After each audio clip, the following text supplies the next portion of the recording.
نحمده ونصلي على رسوله الكريم اما بعد فاعوذ بالله من الشیطان الرجیم بسم اللہ الرحمن الرحیم۔ تو ان مثالوں سے یہ سمجھایا جا رہا ہے کہ ہم نے دین سے غفلت کر کے اپنے جسم اور اپنے حواس کو اس دنیا کے اس دنیا کا حسن جو ہے نا وہ عارضی بھی ہے، ٹیمپرری ہے اور ناقص بھی ہے، ٹھیک ہے۔ وہ اس طرح کا جنت والا حسن تو وہ ہے بھی نہیں نا۔ ہم دنیا میں جن چیزوں کے عاشق ہوتے ہیں چیزیں ڈیٹیریٹ کر جاتی ہیں، چاہے وہ کوئی انسانی محبوب ہو، چاہے وہ کوئی مکان ہو، چاہے وہ کوئی گاڑی ہو، وہ وقت کے ساتھ ڈیٹیریٹ کر جاتی ہے۔ ہمارا اپنا جسم، ہماری اپنی قوت وقت کے ساتھ ڈیٹیریٹ کر جاتی ہے۔ تو دنیا کی تمام چیزیں جو ہیں وہ عارضی ہیں اور ناقص اس لحاظ سے ہیں کہ یہ جو حسن یہاں پہ نظر آتا ہے، یہ جو کشش ان چیزوں میں نظر آتی ہے، یہ سب اس کشش سے اور اس حسن کے مقابلے میں کچھ نہیں ہے جنت میں ان چیزوں کے اندر ہوگا۔ اور ہم نے کیا غلطی کی ہے کہ ہم نے اس عارضی اور ناقص حسن کا اپنے آپ کو ایسا عادی کر لیا ہے کہ ہم پر ہر وقت اسی کے بڑھانے کا حرص اور غم سوار رہتا ہے۔ دنیاوی لذتوں کو جمع کرنے میں، زیادہ سے زیادہ جمع کرنے میں ہمارا انہماک ایسا ہے کہ ہم اللہ تعالیٰ کی رضا، ان کے قرب کی باتیں اپنی اس زندگی کے لحاظ سے، اس لائف اسٹائل کے لحاظ سے irrelevant سمجھتے ہیں، غیر ضروری سمجھتے ہیں، غیر متعلق سمجھتے ہیں۔ تو جب ہم ایسا سمجھتے ہیں تو ہمیں ان کی طلب بھی نہیں رہتی۔ جہاں یہ باتیں ہو رہی ہوں، اگر کبھی ثواب کی نیت سے سن لیں تو سن لیں، لیکن یہ ہمارے دلوں کے تاروں کو نہیں چھیڑتی۔ ہمارے دل ویسے ہی برف کی طرح منجمد رہتے ہیں، ان کے اوپر کوئی اثر نہیں آتا اس چیز کا۔ اور ایسا اس لیے ہوتا ہے کہ انسان کے دل میں جس چیز کا شوق نہ ہو، وہ دل اس طرف متوجہ بھی نہیں ہوتا۔ اس بے طلبی کا نتیجہ یہ ہوتا ہے کہ اس ماڈرن دور کے اندر، جدید دور میں دین کا مستند علم حاصل کرنا بڑا آسان ہے، لیکن ہم اس طرف دھیان ہی نہیں کرتے۔ انٹرنیٹ کے اوپر علماء موجود بھی ہیں، صحیح علماء، برے والے بھی موجود ہیں جو گمراہ کرتے ہیں، صحیح علماء موجود ہیں، اور مشائخ کی تعلیمات سے بھی انٹرنیٹ بھرا ہوا ہے۔ پھر آڈیوز ہیں، پھر ٹیلی فون ہے کانٹیکٹ کے لیے، پھر ریٹن مٹیریل ہے، تحریری مواد ہے۔ اس کے علاوہ ہمارے آس پاس اکثر جگہوں کے اوپر صحیح طرح سے دینی مجالس ہو رہی ہوتی ہیں، جہاں پہ گمراہی کی بات نہیں کی جاتی بلکہ مستند دینی بات کی جاتی ہے۔ لیکن ان تمام تر آسانیوں کے باوجود ہماری توجہ اس طرف نہیں ہوتی۔ ہمارا دھیان بس زیادہ سے زیادہ دنیا حاصل کرنے کی طرف لگا رہتا ہے۔ اگر ہمیں یہ پتہ ہو کہ فلاں جگہ سیمینار ہے اور سیمینار کے اندر میں جاؤں گا تو مجھے کچھ ایسی باتیں معلوم ہو جائیں گی جس سے میں کوالیفیکیشن امپروو کرنے میں صحیح ڈیسیجن لے سکوں گا، یا میں اپنے کاروباری ڈیسیجن جو ہیں ان کے بارے میں کوئی صحیح طور پہ فیصلہ کر سکوں گا جس سے مجھے فائدہ ہوگا۔ تو ہم کسی بھی وقت، چاہے وہ رات کا ٹائم ہو، ہم اس سیمینار میں پہنچ جائیں گے۔ لیکن جہاں دینی بات ہو رہی ہوتی ہے وہاں پہ اگر ہم جائیں بھی تو میزبان پہ احسان کر کے جاتے ہیں کہ دیکھیں جی ہم آپ کی طرف آ گئے ہیں سننے کے لیے نا، حالانکہ احسان تو اپنے اوپر ہے۔ تو دنیا کے اس حرص اور اس غم سے ہمیں فرصت ہی نہیں کہ ہم اپنے پالنے والے کا بھی سوچیں، یعنی جس دنیا کو ہم حاصل کر رہے ہیں وہ مل کہاں سے رہی ہے؟ رب العالمین کی طرف سے مل رہی ہے، وہ ہمارے پالنے والے ہیں۔ تو ہم سوچیں کہ جس کے حکم سے یہ ساری نعمتیں ملتی ہیں، دنیا کی بھی اور آخرت کی بھی، ان کے بارے میں کچھ خیال کیا کہ وہ ہم سے کیا چاہتے ہیں، یا صرف یہ ہم نے جانوروں کی طرح کھاتے ہی جانا ہے؟ یہ دنیا کی وہ مردود محبت ہے جو ہم کو اللہ تعالیٰ سے دور کرنے کا سبب بنتی ہے۔ یہ والی محبت، وہ نہیں جو دنیا کے ضروری کام کرتے ہیں ہم، ٹھیک ہے؟ دنیا کے ضروری کام کرنا، ضروری کامیابیاں حاصل کرنا، یہ تو اسلام میں ریکوائرڈ ہے۔ ٹھیک ہے، قرآن شریف میں یہ بات اس طرح بیان کی گئی ہے، سورہ نحل کی آیت نمبر 107 ہے، ذَلِكَ بِأَنَّهُمُ اسْتَحَبُّوا الْحَيَاةَ الدُّنْيَا عَلَى الْآخِرَةِ وَأَنَّ اللَّهَ لَا يَهْدِي الْقَوْمَ الْكَافِرِينَ۔ یہاں پہ بات ہو رہی ہے مرتدین کے بارے میں، جو ایمان لانے کے بعد انہوں نے کفر اختیار کیا۔ تو اللہ تعالیٰ فرماتے ہیں کفر انہوں نے ایمان لانے کے بعد اس لیے اختیار کیا کہ انہوں نے دنیا کی زندگی کو آخرت سے زیادہ محبوب رکھا۔ اللہ تعالیٰ کافر لوگوں کو راہ راست نہیں دکھاتے۔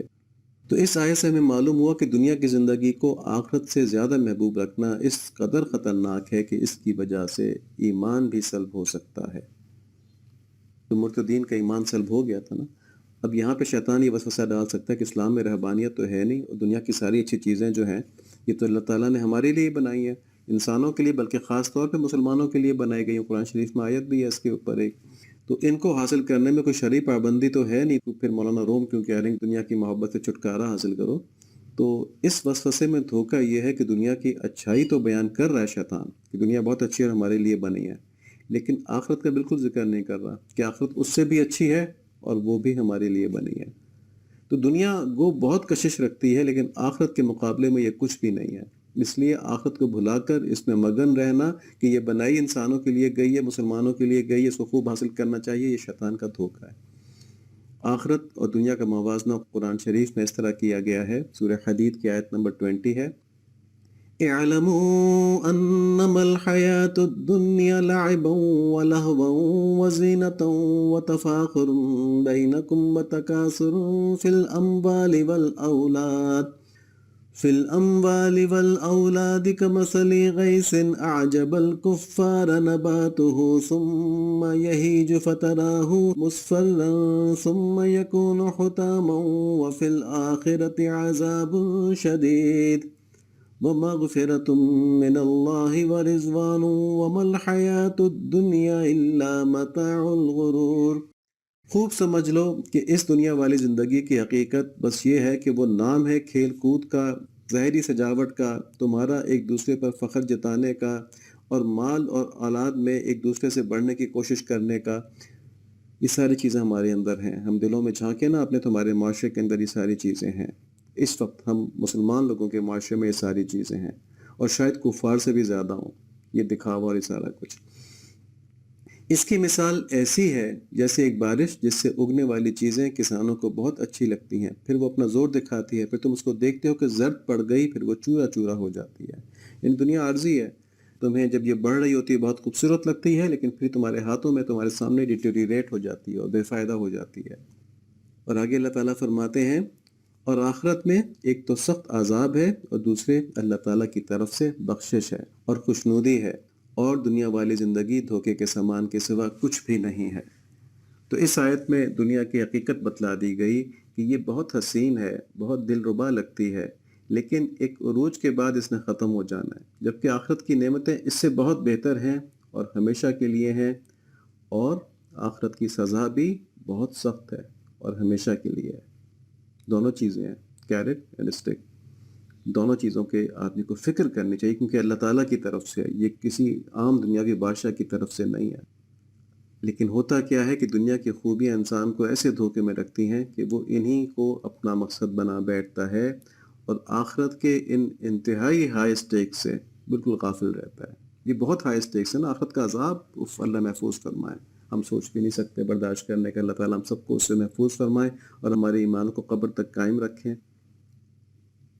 اور آخرت کی نعمتیں بھی اسی طرح بہت قیمتی ہیں، اگر ہمارے سامنے تو ان کو ہم چھوڑنے کا سوچے بھی نہیں، پوری دو لگا دیں ان کو حاصل کرنے کی۔ بس یہ بات ہے کہ ان دونوں کا تعلق ایمان بالغیب سے ہے، اور دنیا ہمارے سامنے ہے۔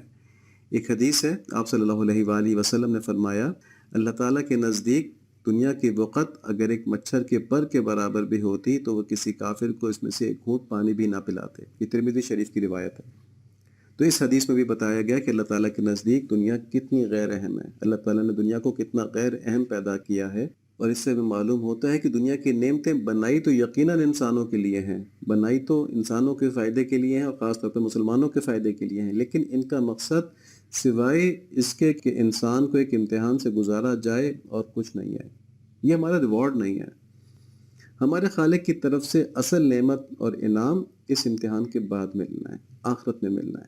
اللہ تعالیٰ کے نزدیک آخرت ہی اصل ہے اور اہم ہے، اور اسی کے لیے ہم کو اس دنیا میں، اس زندگی میں کوشش کرنی چاہیے، جبکہ ہماری 99.99% کوششیں اور عبادتیں اس دنیا کے لیے ہوتی ہیں۔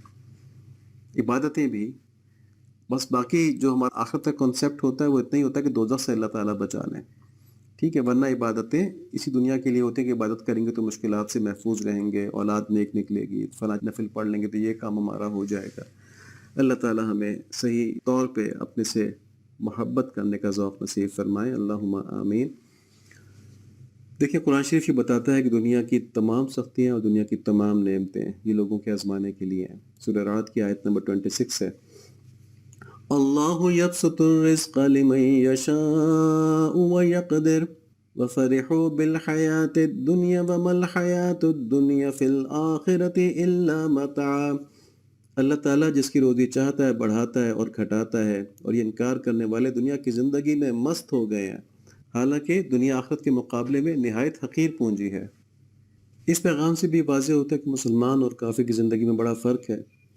مسلمان دنیا کو ایک عارضی امتحان گاہ سمجھتا ہے، اس پر ایمان رکھتا ہے، چنانچہ وہ دنیاوی نعمتوں میں مست ہونے کے بجائے ان کو آخرت کی کامیابی کے لیے استعمال کرتا ہے۔ جیسے اگر اس کے پاس مال ہوگا تو وہ اسے صرف جائز مصرف میں خرچ کرے گا، اپنی جائز ضرورت پوری کرنے کے بعد وہ اس مال کو اللہ تعالیٰ کی خوشنودی کے لیے استعمال کرے گا، اور اگر اسے فراغت میسر ہوگی تو وہ اسے اللہ تعالیٰ کی عبادت اور دین کی ترقی کے لیے استعمال کرے گا، اپنے فارغ وقت کو فضول کاموں میں سوشل میڈیا پہ نہیں گزارے گا۔ اس کے برعکس کافر دنیاوی اسباب کو ہی اپنے کل متاع سمجھتا ہے۔ اگر اس کے پاس مال ہو تو اسے بڑھانے کی فکر کرتا رہتا ہے، اگر اس کے پاس فراغت ہو تو اس کو ناجائز امور میں خرچ کر کے اپنے ٹائم کو کل کرتا رہتا ہے، پارٹیوں میں چلا جائے گا، ایسی جگہوں پہ جہاں پہ کہ ناجائز کام ہو رہے ہوں گے۔ تو مسلمان آخرت کا حریص ہوتا ہے اور دنیا کو ضرورت کی حد تک رکھتا ہے، جبکہ کافر اس کی ساری محبت دنیا کے لیے ہوتی ہے، آخرت کا تو وہ سوچتا ہی نہیں ہے۔ چنانچہ یہ شیطانی وسوسہ کہ دنیا تو بنائی ہمارے لیے گئی ہے اس لیے اس کے حریص ہونے میں کوئی حرج نہیں ہے، یہ ایک اچھے مسلمان کو دھوکہ نہیں دے سکتا، کیونکہ وہ جانتا ہے کہ دنیا میرے امتحان کے لیے بنائی گئی ہے، میرے استعمال کے لیے اس طرح سے نہیں بنائی گئی کہ میرا مقصد ہی یہ بن جائے، بلکہ ٹیمپرری ضروریات پوری کرنے کے لیے، اس سے میں نے آخرت کمانی ہے۔ اب ایک اور بات سمجھنی چاہیے کہ آخرت کو ترجیح دیتے ہوئے دنیا کو اعتدال کے ساتھ جائز طریقے سے کمانا اور جس کا جائز استعمال کرنا یہ دنیا کی محبت میں شمار نہیں ہوتا۔ اللہ تعالیٰ کی جتنی بھی نعمتیں ہیں ان کو اللہ تعالیٰ کی عنایت سمجھ کر شکر گزاری کے ساتھ جائز طریقے سے استعمال کیا جائے تو یہ سب دنیا کی محبت نہیں ہے۔ اپنی ضرورتیں پوری کرنے کے لیے دل میں اللہ تعالیٰ سے امیدیں وابستہ کرنا اور اس کے لیے کوشش کرنا یہ بھی دنیا کی محبت نہیں ہے۔ دنیا کی محبت فقط یہ ہے کہ دنیا حاصل کرنے کے لیے اللہ تعالیٰ کے احکام کو پس پش ڈالا جائے اور دنیا ہی کو اپنا مقصود اعظم بنا کر صرف اسی کی طرف دھیان لگا کر صرف اسی میں مشغول رہا جائے اور اللہ تعالیٰ کی طرف بڑھنے کا خیال ہی نہ آئے، اس طرف سے غفلت ہو جائے۔ اب اس محبت کی علامت یہ ہے کہ اگر خوشحالی ہو تو اللہ تعالیٰ کے قرب میں ترقی کرنے کا خیال نہ آئے، اور اگر کوئی تنگی آ جائے تو اسے دنیاوی آزمائش سمجھنے کے بجائے اس پر اللہ تعالیٰ سے شکوہ شروع کر دیا جائے کہ جی میں ہی لے گیا تھا اس مشکل کے لیے۔